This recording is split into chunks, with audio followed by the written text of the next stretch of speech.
Earls. So, Yubei, nice to meet you. And I know we've met before too. And AIZIP is actually a really interesting part of our community, and it's good to be able to chat with you today. Nice to meet you too. We have met Yeah. before. It's a pleasure to be here. Well, I mean, why don't we kind of get into it? I think, as I mentioned in the preamble before we started taping, there's lots of interesting companies in our community and doing all sorts of things. There's like I talk about the whole tech stack, from metal to cloud. There's all these layers in there of companies. It's like a team sport where you have to kind of work together to kind of actually solve problems with Edge AI and TinyML and stuff. So, and you guys you're right in there, right in the stack. And so maybe you can kind of give us a little background on who AIZIP is, kind of what's the origin story. Where did you guys come up with this idea? What's the whole deal? Definitely. So AIZIP essentially is a company that we specialize building the world's smallest and most efficient AI softwares, AI models that can, with the hope to essentially go into anything, any devices, right? So we're Right. software only.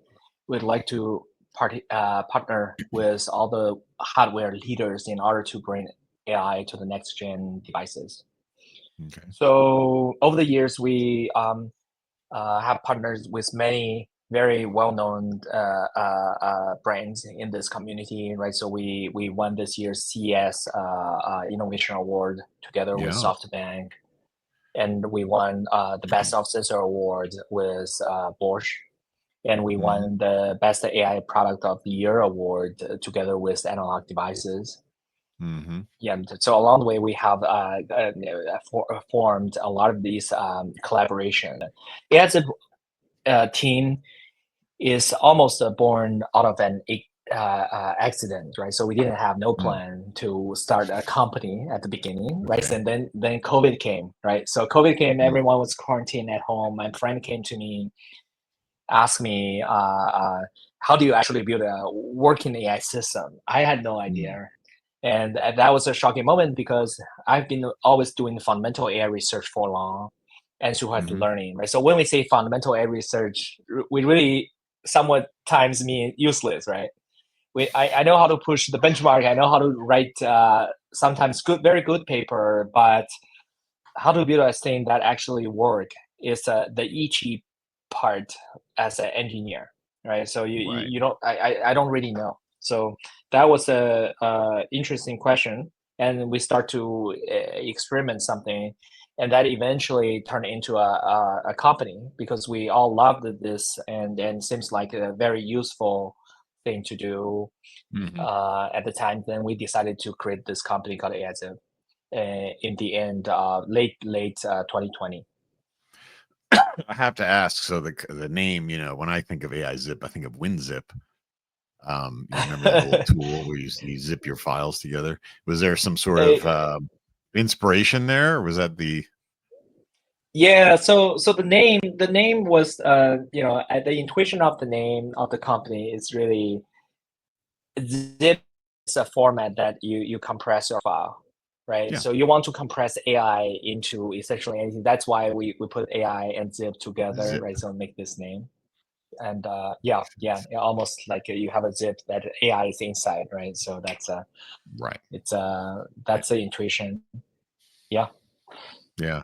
You guys had actually a really impressive booth at CES. I kind of stumbled upon it. I was wandering around, and all of a sudden I saw this huge thing, and it was like, and there was all these people in there, and I was like, oh AI Zip. Wow, you guys are really kicking butt. So yeah, that you guys won an award with SoftBank at CES. I think we actually just did a live stream about that. That was for the aquaculture kind of fish farming solution. Yeah, exactly. So we have a very good collaboration with SoftBank. And this Mm. year, that CES Innovation Award is about smart farming for the next generation of smart farming, Right. which is really, really important because if you know about this market, a lot of the fish farmers actually went out of business because Mm. during the Well, everyone loves sushi, right? So, but Sure. we didn't know that a lot of these fish farmers actually went out of the business because a lot the fish food price actually increase. The price increase actually is three times or so, right? So Wow. during the COVID period, which is crazy, right? So now accounts for 70% of the cost of the fish farmers.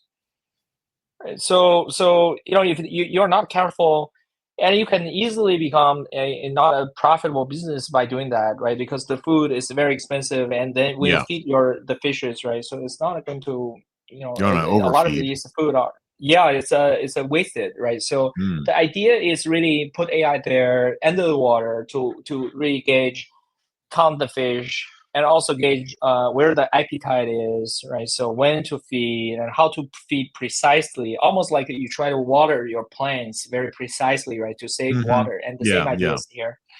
Got it. And that turned out to be a great success. And of course, now that evolves into the next generation of fish farmer infrastructure technology, right? So with these computer vision powered techniques, and of course the Japanese artists, they are very creative. They designed that booth with a lot of these fish, almost like a movie, that Yeah. actually attracted a lot of the traffic. Yeah. Yeah, No, that so was that we impressive. all loved that design. Yeah, Yeah. No, it was really an and we interesting also, application. Mhm. yeah, that and we don't only stop there, right? So now our collaboration extended to not beyond fish farm, but in general to agriculture, more categories, but Mm. also small language models, ultra efficient language model that can run on your device and do Q&A, do basic Right. RAG, retrieval augment generation, right? So that is another large scope for Mm. enterprise on device language model. We all know that language model is very has a huge market at the moment, right? Mm. But on-device market has been, really underestimated, and we see that market is coming very quickly. And Yeah. so we So, formed a team to tackle that. mm. So the models you were using for the fish farming, the aquaculture, those were like DNNs running on phones, basically. Is that kind of the? Uh, yes, it's vision models And running then the on idea is to, phone level yeah, devices, right? So can run Qualcomm move the chips. DNNs maybe into the Okay. cameras themselves at some point and kind of do that, right? Yeah, But now you're yeah, talking about exactly. also, because I think you guys also did a talk at Embedded World in Austin in the fall around running language models. I think it was like on brownfield systems or something. You were demonstrating like how efficient you could get language models to run on fairly, unaccelerated platforms, right? And so is that a big frontier for Right. AIZIP? Is like how do you take language models and zip them up? Yeah, same philosophy. So language model is one of the new frontier that we start to work on. Actually, we Hmm. started to work on that more than 2 years ago. Hmm. At the time when the CMU published a paper called Tiny Story, and then Sebastian Barbeck at Microsoft they picked up that thread and start to lead the small language model charge at Microsoft and start to talk about the fee. That was the early some of the early work, tiny Right. stories and textbooks. All you need, right? So this all you need category papers, right? But we love that, right? So because we see that the future, a lot of the future of the AI is going to be on device. I can show you a few numbers to support that. And Hmm. in just a matter of fact, Jason Huang just NVIDIA CEO Jason Huang just went Sure. to No Prior, give a podcast and talked about what in his vision, what would the future of the AI be. And he said that the future of the inference would be multi-scale. You will have these large models and you will have these small models, right? So just like a natural intelligence, look at this world, right? So we have human, but we also have a lot of dogs, we have cats, we have jumping spiders, we even have ants, right? So there are intelligence at every level. Right. So we see that on the current inference.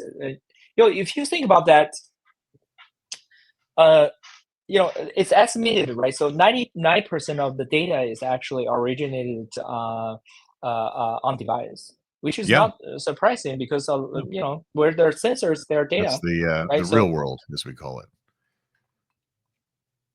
exactly.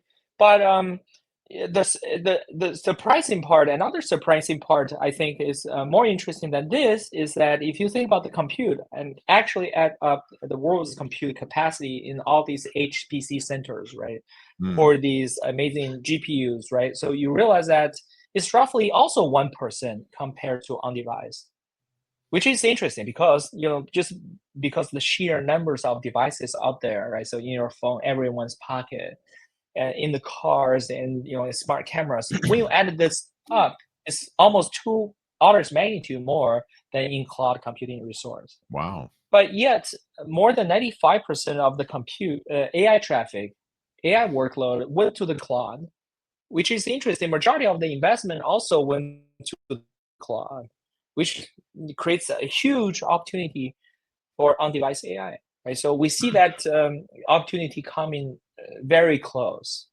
Yeah. and mainly Yeah. because three forces, right? So the market is there for it, and the hardware's capability is quickly increasing. Just a matter of fact, if you think about 7 years ago, Apple's A11 chip, I believe that's the first generation that carries a neural engine, right? So the Mm, compute capacity for that was 0.6 TOPS. And last year, 18, the compute capacity for that neural engine is 35, six-fold more in 7 years. yeah. And A19 is around the corner. And in 2 years, we're going to see a lot more than 100 TOPS compute capacity on device, right? So a lot Yeah. of these Yeah. capacity is sitting in your pocket. So language model will be on device. A lot of these day-to-day, you know, elementary intelligence, everyday intelligence, we call that, will Mhm. be in your pocket, on your device, available there, right? So that's Mm, the future we see. So language model would not be an exception. So right. we form Right. the group and start to tackle that problem, start to put AI agent on device. Right. Yeah, no, it makes total sense. I mean, like you said, 90% of the data originates in the edge or the real world, and the compute, it's an interesting stat to sort of add up all the compute out there relative to data centers, and there's all those benefits of doing things on the edge and doing things where the data is created. So that's kind of your frontier. And so my understanding too, also though, is like there's tops, but there's also like sort of memory constraints too. And one of the things that's sort of holding back language models in sort of resource constrained environments is it is kind of a memory hog. So do you see like a lot of kind of progress happening in that space in the next couple of years, other than Yeah, just there are a stuff in more couple memory? very exciting opportunities in that direction. Mm, So I would say the memory, yes, you're absolutely right, and we start to realize that computer is not everything. A lot of the times, bottleneck can be your memory. But one mm, thing, it's very interesting to see. For example, let's still take Apple as example. A lot of the chip design is around how to resolve that memory bottleneck, right? So that unified memory architecture, right? So all these designs are for the next generation of AI, right? If that's not designed for AI, a lot of these hardware design makes no sense, mm, right? So I think the hardware leaders are preparing for that future and try to co-design their architectures so that it will be appropriate for the future AI workload. yeah. And Yeah. AI is just a new type of software, right? So need the right hardware to support. I think that this community is actually working on the right direction to Mm, form this co-design hardware and mm, AI software co-design, and that will be appropriate for the future AI workload on device. Yeah. yeah. Yeah, no, for sure. And I mean, in the commercial space, as you know, there's always a challenge in terms of doing greenfield deployments versus more brownfield, and how do you sort of add AI capabilities into existing deployments and things like that. So I think that'll be interesting to see how that plays out. But for sure, I mean, it's almost hard to believe, even from a few years ago, how much more compute is possible. And I mean, you guys are focused on the software part to make it happen, so that's pretty exciting. Are you primarily focused? Well, you talk about SoftBank. So is Japan like a market for you, big market, or what? Where you're in California? I mean, how big is AIZIP? Are you a multinational conglomerate, or what's going on? Well, we're still pretty lean. We have a 30 probably 30 some full-time, and then including part-time, we're looking at sub 50. So majority of us are in California, but we do have an employee from Japan, from Korea, from Germany, from China, from Taiwan. We have the decentralized factor, right? So, but the team has been very have a strong bonding. We have zero attrition, so which is hard to do in the space, right? So Very it's hard. as a such a size, yeah, and yeah. So we love Japanese market, and we myself I'm a I'm a judoka. I have done judo for 8 years, and we love Japanese market, and we have a lot of very fruitful collaboration with Japanese companies. For example, SoftBank is one, and now we have a long-term collaboration with Renaissance. Yep. And we have a few very a strong and strategic partner to be released soon. That's also in Japan, right? So Japanese companies are leaders in many dimensions, right? So that's a very important market for us. Yeah, and they've been deploying technology, leading technology in retail and healthcare and industry and robotics there for decades. So good place to be. What do you think and is you'd like? Be surprised at how many people speak Japanese in AIZIP. I was surprised, right? How many people at the AIZIP actually speaks very fluent Japanese. I was like, okay, wow, good for you guys. Interesting. That's a good skill. What do you think about like model portability? I mean, you're in the model business, you're in the software business. The edge is notoriously fragmented and heterogeneous, right? You mentioned there's always a new chip and a new thing, and they tend to be, they tend to have their own interesting, unique designs. How do you manage portability of your models and software across these different heterogeneous platforms? I love this question. So this question is actually very important. I think with the statement I'm going to make, it's going to be very important for a lot of these hardware leaders too. One thing we start to observe is that, of course, you need a lot of these deep hardware knowledge in order to make this happen. And even though we are software only, we are very, very strong in terms of hardware expertise, right? So, and that definitely helps, right? So, over the time, we built a lot of these AI, what we call AI design automation tool chains that will deploy your model onto different target platforms, right? So there, just to name a few, there are ARM. ARM is a good platform, and then RISC-V, that's another one, and Qualcomm's Hexagon, and there are Cadence Hi-Fi series, right? So there are many very important platforms, right? So we formed automatic deployment flow for that. And one thing I do realize that's a remaining challenge that I think it need further collaboration between us and the hardware leaders is really to form this new partnership to co-design hardware and software. That's a gap we start to see. I think NVIDIA is doing great in that dimension, right?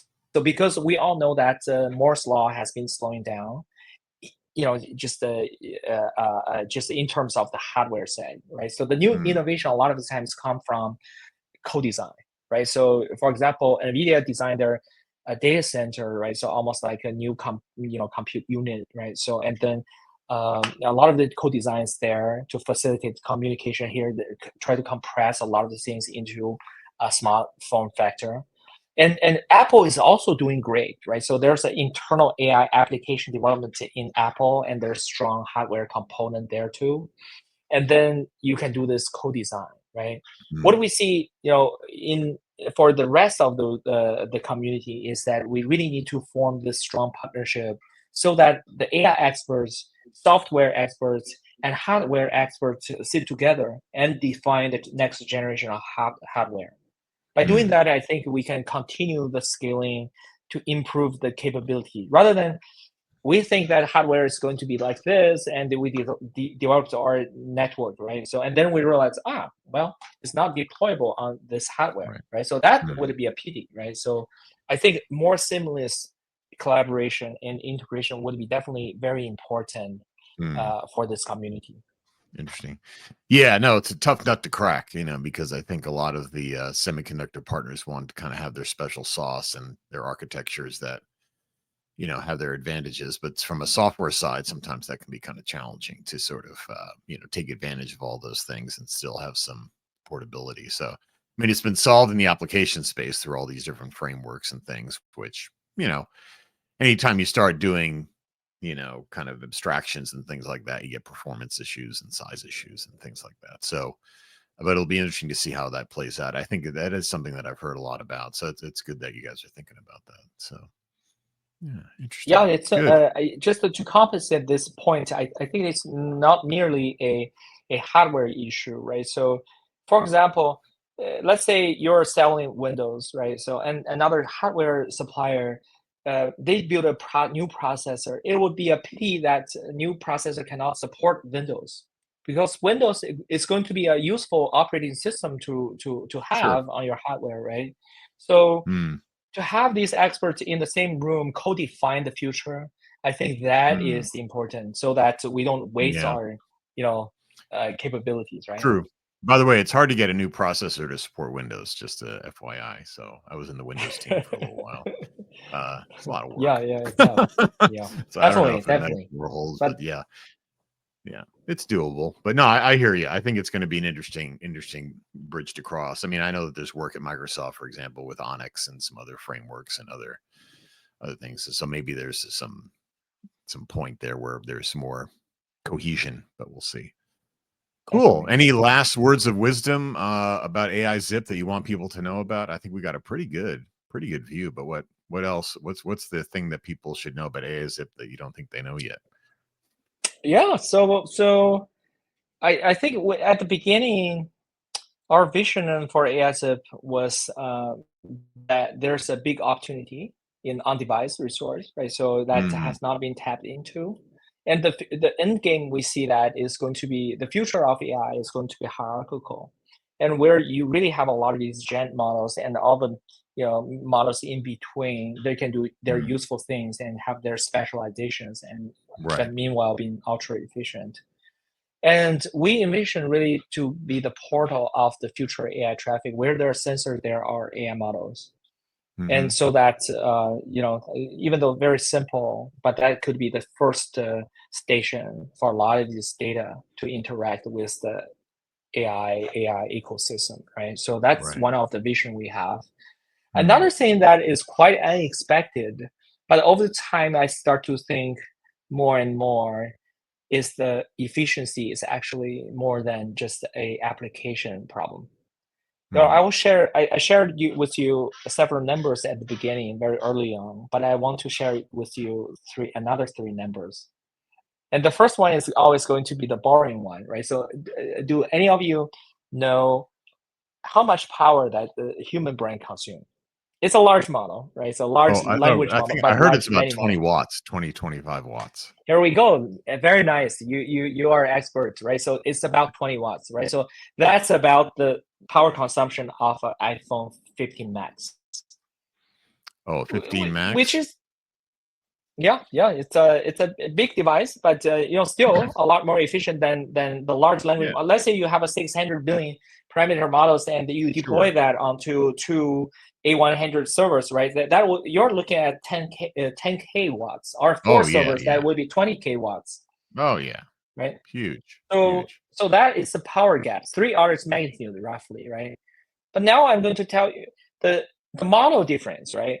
So we have this Tesla, right? So Tesla is very nice.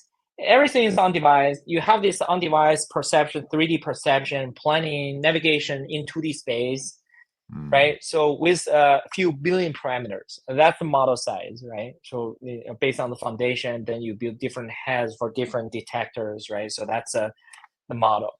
But I will give you an example in the natural intelligence world.